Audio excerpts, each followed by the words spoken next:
Hello बच्चों, my name is Ramashankar Singh and you are watching my YouTube channel R S physics फंडा।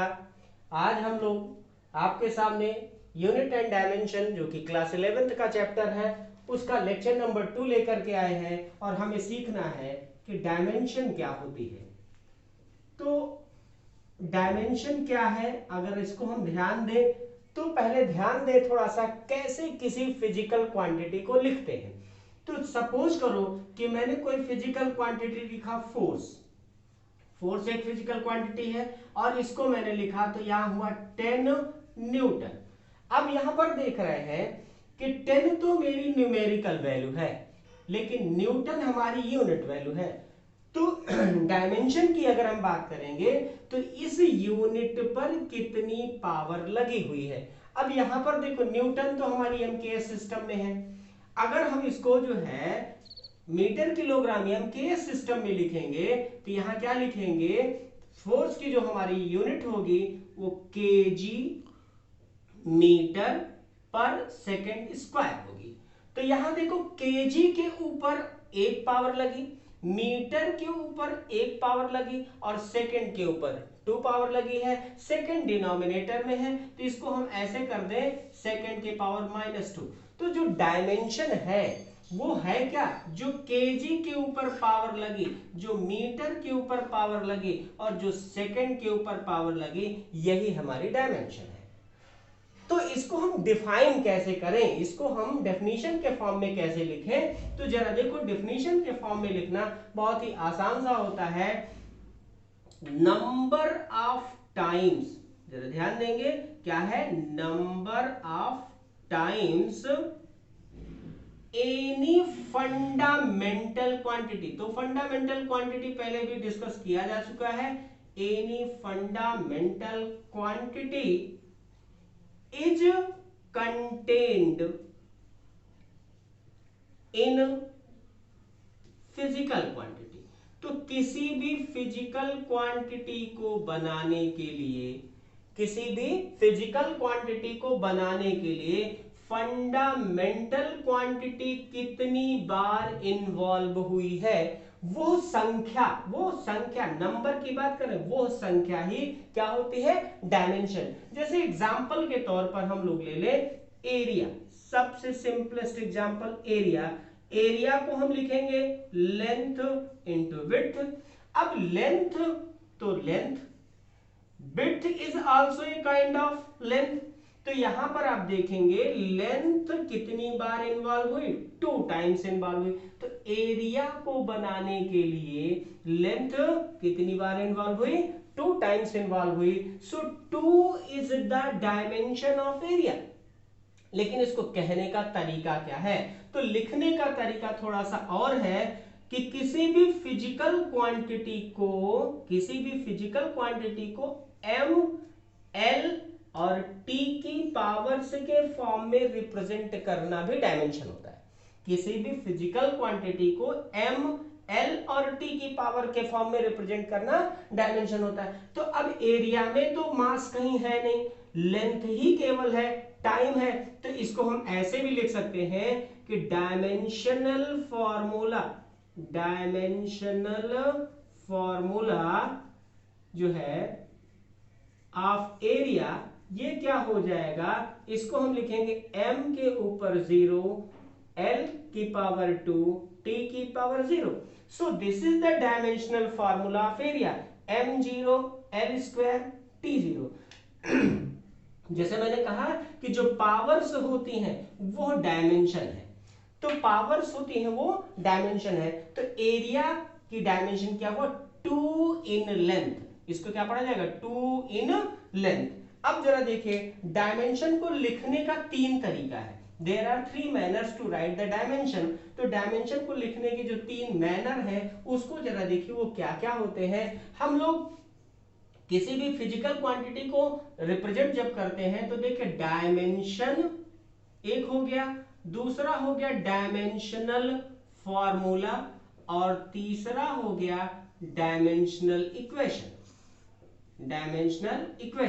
अब देखिए ये तीनों, अक्सर सभी लोग एक ही चीज बोलते हैं, लेकिन डायमेंशन दूसरी चीज है, डायमेंशनल फार्मूला दूसरा चीज है, और डायमेंशनल इक्वेशन तीसरी चीज।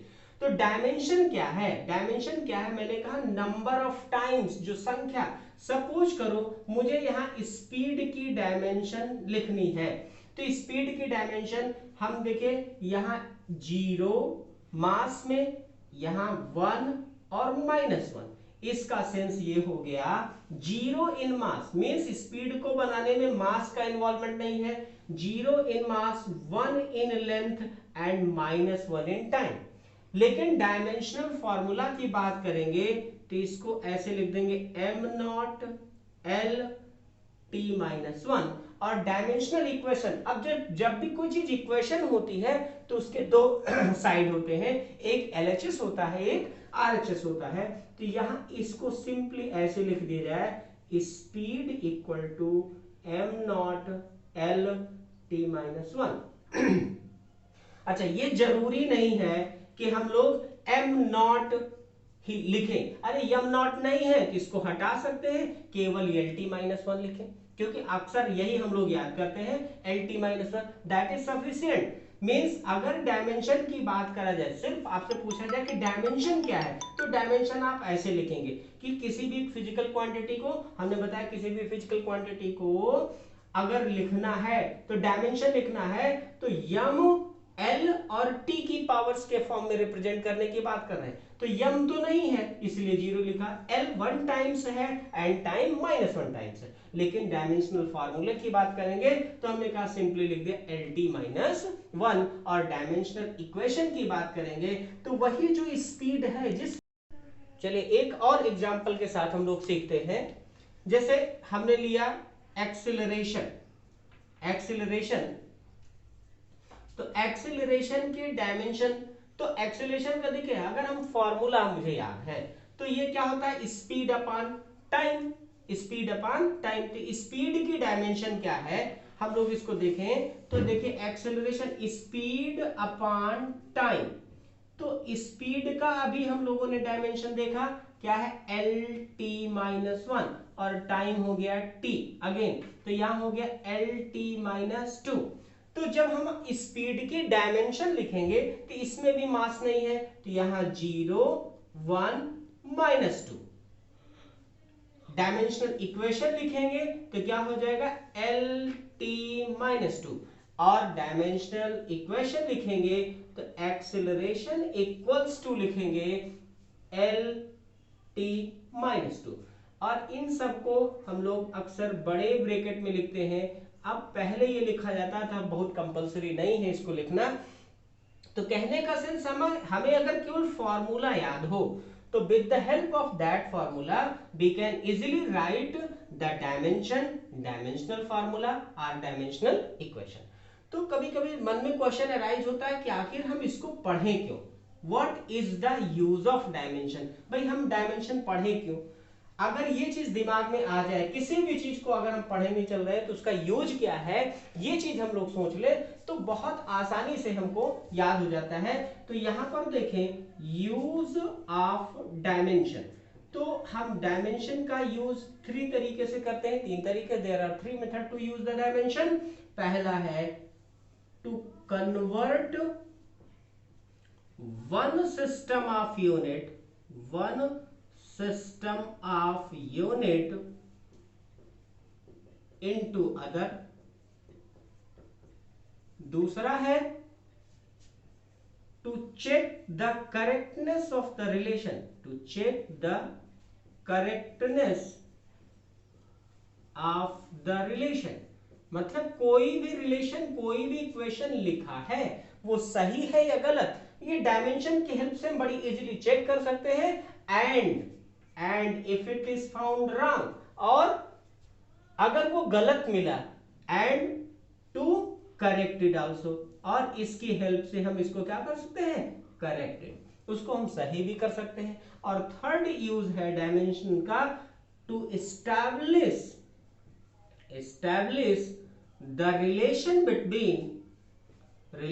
between various physical quantity, relation between various various physical quantity. तो ये हमारा डायमेंशन का 3 यूजेस है। अब हम लोग अगले लेक्चर में डिस्कस करेंगे कि डायमेंशन के क्या क्या यूजेस हैं, कैसे हम जो है एक सिस्टम ऑफ यूनिट को दूसरे सिस्टम ऑफ यूनिट में कन्वर्ट करेंगे। So we will meet in the next lecture. Thank you.